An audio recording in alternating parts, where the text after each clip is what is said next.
Hello friends, ज्ञानसागराच्या भेटीसाठी चला प्रवाही होऊया. Regional academic authority Mumbai welcomes you in कथा सरिता. Today is Sunday, 24 October 2021, and according to the Indian Solar Calendar, it is Ashwin month, Sankashta Chaturthi, Bharatiya Saur Shake 1943.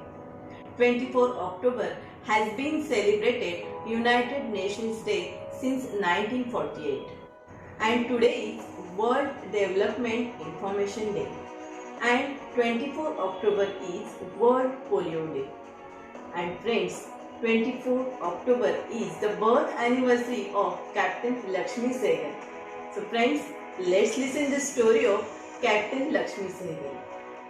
Captain Lakshmi Sehgal was a revolutionary of the Indian independence movement, an officer of the Indian National Army, and therefore the Minister of Women's Affairs within the Azad Hind government.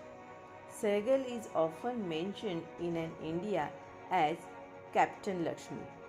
Regard to her rank once taken prisoner in Myanmar throughout the Second World War. Captain Lakshmi Sehgal was born as Lakshmi Swaminathan in Malabar, below Madras Presidency, on 24 October 1914 to S. Swaminathan and A.V. Ammukutty, higher called Ammu. Captain Lakshmi Sehgal selected to review medication and received an MBBS degree from Madras Medical Faculty in 1938. A year later, she received her certification in gynecology and medicine. She worked as a doctor within the government Kasturba Gandhi Hospital set as Triplicane, Chennai. In 1940, she left for Singapore. Throughout her Occupy Singapore, she met some members of Subhash Chandra Bose Indian National Army. She established a clinic for the poor, most whom were migrant laborers from the Republic of India. It absolutely was at now that she began to play an energetic role within the Republic of India Independence League.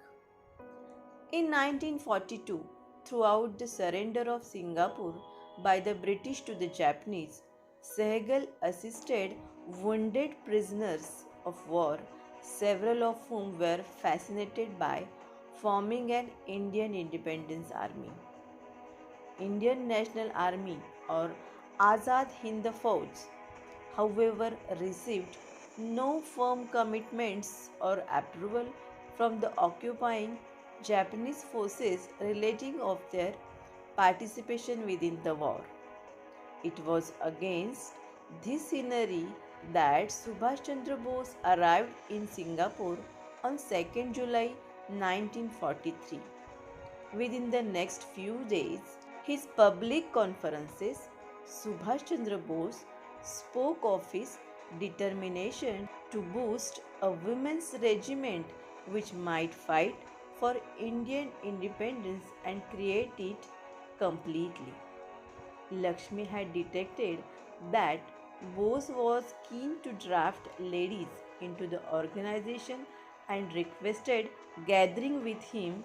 From that, she emerged with a mandate to line up women's regiment to be referred to as the Rani Jhansi Regiment. Ladies responded sky high to affix the All Women Brigade, and Dr. Lakshmi Swaminathan became Captain Lakshmi, a reputation and identity that might stick with her always. In 1971, Captain Lakshmi Sehgal joined the Communist Party of Indian Marxist and delineated the party within the Rajya Sabha. Throughout the Bangladesh crisis, she organized relief camps and treatment in Calcutta for refugees who streamed into Bharat from Bangladesh. She was one of the start members of All Bharat Democratic Women's Association in 1981 and led several of its activities and campaigns. She formed a medical team to Bhopal once the gas tragedy in December 1984, worked towards restoring peace in Kanpur following the anti-Sikh riots of 1984, and was in remission for her participation in a very campaign against the Miss World competition in the city in 1996. She was still seeing patients often at her clinic in Kanpur in 2006 at the age of 92. On 19 July 2012, Captain Lakshmi Sehgal suffered a cardiopulmonary arrest and died on 23 July 2012 at 11:20 am at the age of 97 at Kanpur. Her body was given to Kanpur Medical School for medical analysis. Captain Lakshmi Sehgal International Aerodrome is planned at Kanpur Dehat district. Regional Academic Authority Mumbai salutes Captain Lakshmi Sehgal on her birth anniversary. If you like today's story, please leave your comment in the comment box and share it with your friends. And please subscribe our Pradeshik Vidya Karikand Mumbai YouTube channel to listen more and more interesting story. See you tomorrow with a new story. Till then, goodbye.